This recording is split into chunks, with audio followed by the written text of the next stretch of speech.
Don't settle for fakes. My duel-taining is the real deal. Hey everyone, it's mekklord, and today I am playing a deck that isn't complete garbage. That's right, it's ORCUST. Everyone knows ORCUST already. I'm one of the few defenders of ORCUST online. I think the deck is incredibly based. I think it is so much more enjoyable and fun now that Mermaid has been removed, and that you actually have to play cards that are ORCUST or get you to ORCUST to be able to play ORCUST, as opposed to just summoning any two monsters and having a card to discard, right? And I think this is my favorite version of ORCUST. It's a pure ORCUST build that also plays Machino Fortress as a starter, extender, curable, semi-boss monster. It's just so versatile in this deck. I'm really a huge fan of it. And the rest is pretty standard. Brass Bombard is a sort of recent inclusion. I wasn't too convinced by it before, but it really does pull in some weight. It is a sort of interesting starter, considering you can go to Link Karibu and then special another ORCUST from hand if you've not opened optimally, which does happen sometimes, because you're not guaranteed to open Scrap Recycler every game. The rest of the deck is pretty standard. 2 Books of Moon, 2 Forbidden Chalices for Disruption, and three Cosmic Cyclones. We're playing the Babel version, but we don't always go with, for Babel with Galatea. Sometimes we just get Return in order to draw into our back row, and where this deck really shines is not like a particularly strong turn 1 setup, although it is pretty strong, if I do say so myself, but its ability to like keep reusing resources and play into the grind game, whereas other decks would probably run out of steam. Why don't I just show you what I mean in these couple of handpicked replays. The first replay I'm showcasing today is against a very special fellow whose deck I forgot. What was they on? I don't know. But this will be a good opportunity to showcase what the deck is capable of going first. So, and it's not optimally of double Brass Bombard Scrap Recycler. Of course, you always go for the Scrap Recycler if possible. Scrap Recycler, sending Harp-Aura, everybody knows that. That's the key starter of the deck. Harp-Aura into ORCUST Nightmare, into, that's right, you guessed it, it's Galatea. Nightmare is going to bin Whirlwind to the graveyard. Whirlwind is going to bring back the Harp-Aura, at which point the Galatea is going to shuffle back the Whirlwind into the deck and set a return. I decided to go for return because my hand is double Brass Bombard and I'm confident that the Book of Moon will be all the disruption that I need anyway. So, return setting Brass Bombard, that's a fantastic draw in a Symbol Skeleton that I'm going to be able to summon immediately. Link these two off to make Decode Talker, which is a really cool boss monster that you tend to go into a lot with this version, considering that it gives you an additional disruption. I'm using the animation to keep explaining the deck. I really love this animation too. I really like Decode Talker as a card. Anyway, Symbol Skeleton is going to bring back the Galatea, which is going to be coming in Girsu, and that's basically your turn 1 setup.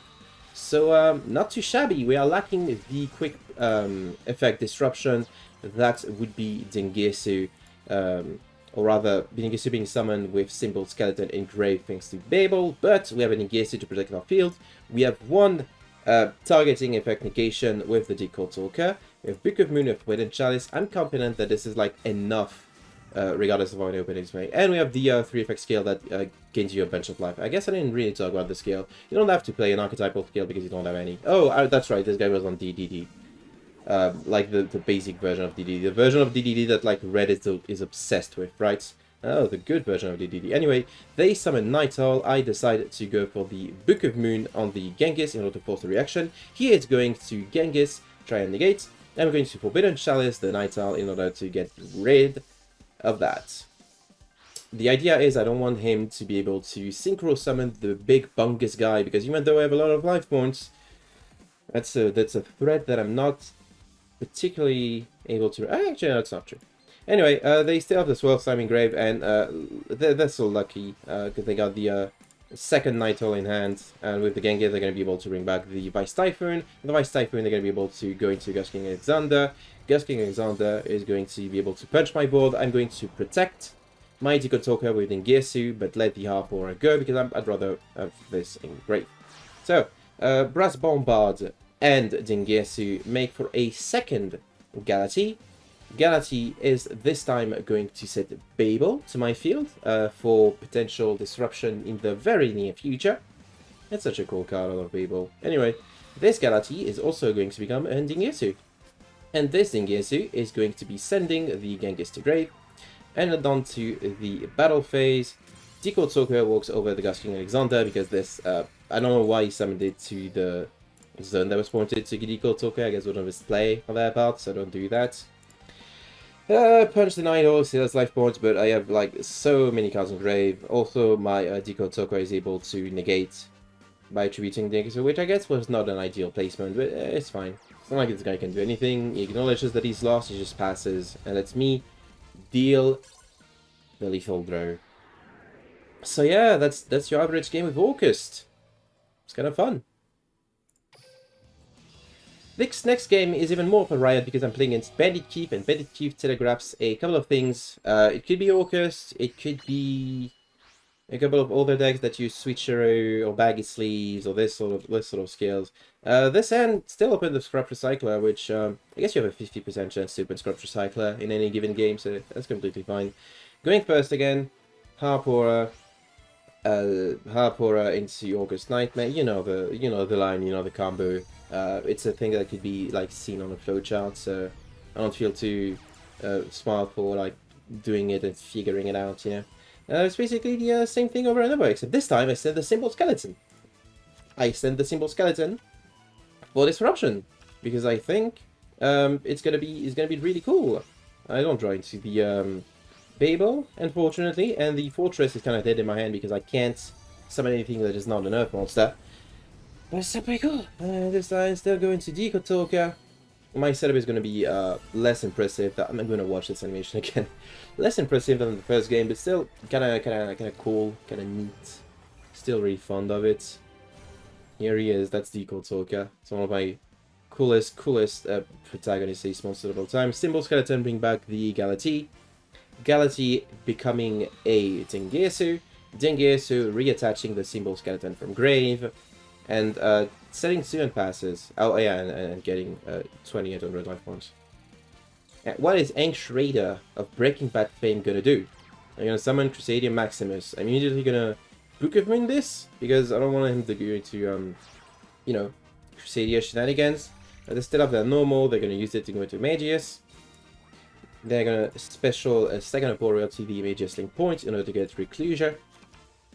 At this point, they're going to go Turbo Booster, which was a huge surprise that Turbo Booster made an appearance this game, into Security Dragon, which is going to force my hand in using the Forbidden Chalice to negate the Security Dragon, sending back my thingy. I'm keeping the Decode Soaker negate for later, because I don't want to tribute the Dingus yet, because I know he has an Arborea in hand that he could have used to destroy my thingy. They're going to go into Regulex. They're going to summon Crusader Draco. Regulex and Draco are going to get back Arborea from grave and a Crusader Power, if I'm not mistaken. If I remember correctly. Yep, it is Crusader Power. Which basically is Forbidden Lance, or Evil Swarm Pandemic, I think is the name of the card. Yeah. Anyway, Crusader Equimax hits the board. They're going to go Crusader Reclusia. Reclusia is going to tribute itself. Equimax is going to tribute Reclusia in order to try and negate the Dengetsu, which is a kind of a cool play, but I still have the Decode Soaker to tribute my Dengetsu to prevent the Equimax from working, and he changes the Crusader Power to protect the Equimax. Now that's kind of a fun chain, but unfortunately that leaves him with an Equimax that cannot beat over my Decode Soaker and my graveyard all set up. So I'm going to bring back Machina Fortress because I can to refund cards. I'm going to bring back the Galaxy from grave. Galaxy is going to shuffle a Whirlwind and set up a Babel once again. Babel isn't going to do much. It's not going to do much, but I'm going to bring a second Dengetsu. I think I have lethal here, but I equip the Symbol Skeleton instead of like sending a card from their field to the grave, which is a mistake. I completely forgot about the Aporia. So if I had sent the... I guess Aporia can also protect face downs. But had I sent this face down Maximus with the Dingesu, I would have had lethal. He would have taken 2 attacks and then a direct attack with the third monster. Instead, he gets 1 of the turn, but I do have a pretty decent setup once again. Although I guess this doesn't really do much. The Babel with no simple skeleton engraved, so oopsie. That was kind of a mistake.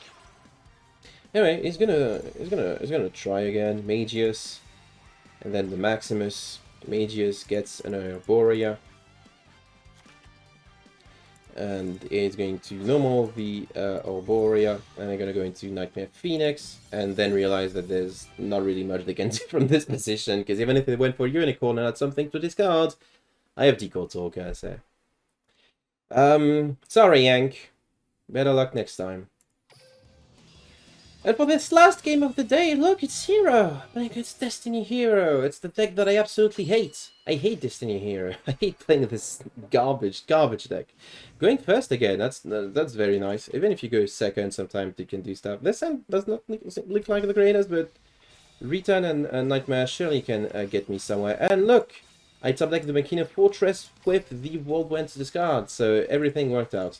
Anyway, Nightmare is going to be able to send Harpora to the grave. Harpora is going to bring a symbol skeleton, and then I can go into Galaxy with these two.